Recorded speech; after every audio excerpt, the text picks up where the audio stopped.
آدمی کے گھر اور دکان کے درمیان ایک دریا پڑتا ہے، ظہر کی نماز پڑھ کر وہ دکان بند کر کے چلتا ہے، عصر کی نماز جا کے دریا تیر کے اپنا پڑا کرتا ہے اپنے کنارے پر گاؤں میں۔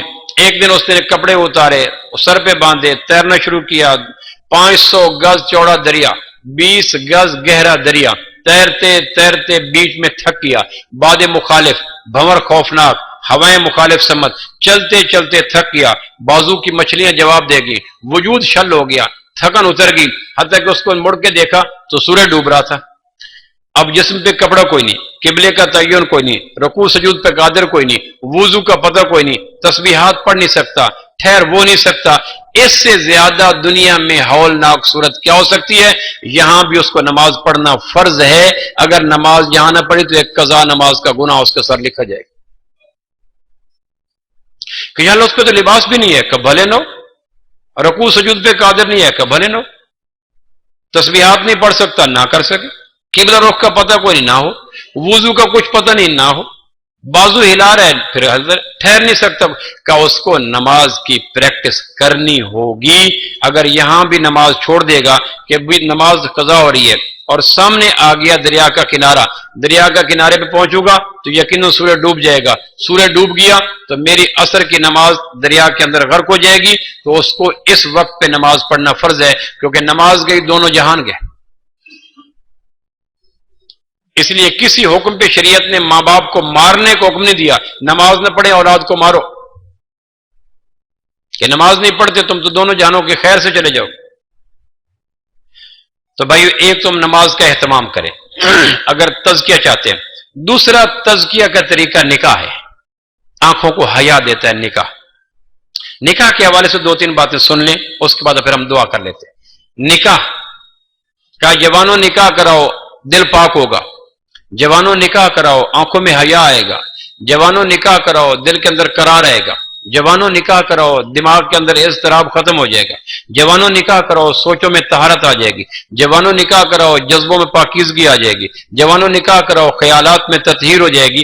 نکاح کراؤ نکاح کراؤ نکاح کراؤ، نکاح سے بھی اندر پاک ہوتا ہے، کیونکہ ہر انسان کے اندر 4 فطری جذبے ہوتے ہیں، بھوک میں کھانا، پیاس میں پانی، تھکن میں نیند، اور جنسی جذبے کی شدت میں خاتون کا تخیل، یہ آدمی کے فطرت میں شامل ہے۔ ان 4 جذبوں میں سے جنسی جذبہ سب سے شدید ہوتا ہے، اس لیے شریعت نے بار بار نکاح کا کہا۔ نکاح کے حوالے سے 3-4 باتیں ہم سن لیں، تاکہ جن کے نکاح نہیں ہوئے وہ آنے والے دنوں میں نکاح کے حوالے سے ان چیزوں کو ذہن میں رکھیں۔ میں نے ایک جگہ بیان کیا، بیان کرنے کے بعد میں نے کہا جی بولو، یہ جو 2-4 باتیں میں نے نکاح کی کہی ہیں، اس کا خیال رکھ کے کون نکاح کرے گا؟ تو شادی شدہ نے بھی ہاتھ کھڑے کر دی۔ میں نے کہا تم چانس اویل کر چکے ہو، تم جو کر چکے ہو تم تو بھگتو، تمہیں کس نے کہا ہے کہ تم ہاتھ کھڑے کرو؟ اور میں نے دیکھا جو 70+ بابے تھے وہ بھی کانپتے ہوئے ہاتھ کہ جی ہم بھی اسی طریقے پہ نکاح کریں گے۔ میں نے کہا اگر یہ بات خواتین تک پہنچ گئی وہ تو میرا تکہ بوٹی کر دیں گے کہ یہ کون سا مولوی ہے جو ہمارے شوہروں کو دوسرے نکاح کی عادت ڈال کے جا رہا ہے۔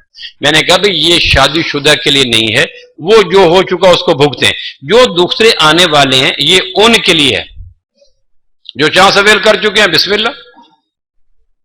ایک تو یہ ہے کہ نکاح عبادت ہے، رسم دنیا نہیں ہے۔ جس اللہ نے نماز کا حکم قرآن میں دیا اسی اللہ نے نکاح کا حکم قرآن میں دیا۔ جس اللہ کے رسول نے نماز اپنی ذات سے پڑھی اسی اللہ کے رسول نے 11 نکاح اپنی ذات سے کیے۔ لہذا ہر عبادت کا حکم دینے والا اللہ، نکاح کا حکم دینے والا بھی اللہ۔ ہر عبادت کو بدرجہ احسن اپنی ذات سے پورا کرنے والے رسول اللہ، نکاح کو بھی اپنی ذات سے پورا کرنے والے رسول اللہ۔ لہذا نکاح ایک عبادت ہے، رسم دنیا نہیں ہے، اور عظیم ترین عبادت ہے، اور اپنے اندر کئی عبادتیں رکھتی ہے۔ اس لیے عہد نبوت میں اللہ کے محبوب پوچھا کرتے بھائی نکاح کرو نکاح کرو، اس لیے شریعت نے نکاح کو آسان کیا۔ پانی پینے کے ابھی ایک دوست کہہ رہے تھے 6 سنتیں ہیں، نکاح پانی پینے سے بھی آسان ہے۔ شریعت نے اپنے احکام میں سب سے آسان نکاح کو کیا۔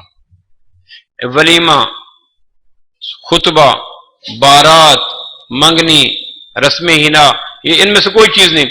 لڑکا لڑکی، 2 جوان انہوں نے آمنے سامنے کہا، ہم نے ایک دوسرے کو میاں بیوی قبول کیا، چلو بھائی نکاح ہو گیا، خطبہ پڑھ لو تو ٹھیک، ولیمہ کر لو تو ٹھیک، برات لاؤ تو ٹھیک، لیکن نہ کرو تو میاں بیوی یہ بن گئے۔ اتنا کام آسان پانی پینا بھی نہیں ہے جتنا کام آسان نکاح کرنا ہے۔ شریعت نے اس کو آسان اس لیے کیا کہ انسانی فطری جذبوں میں سب سے شدید جذبہ یہ ہوتا ہے، اگر اس کو مشکل کر دیتی تو لوگ نکاح کی بجائے زنا کی طرف چل پڑتے۔ غیر نے اس آسان کام کو مشکل بنایا، اس وجہ سے زنا عام ہو گیا۔ زنا کب آسان ہوتا ہے؟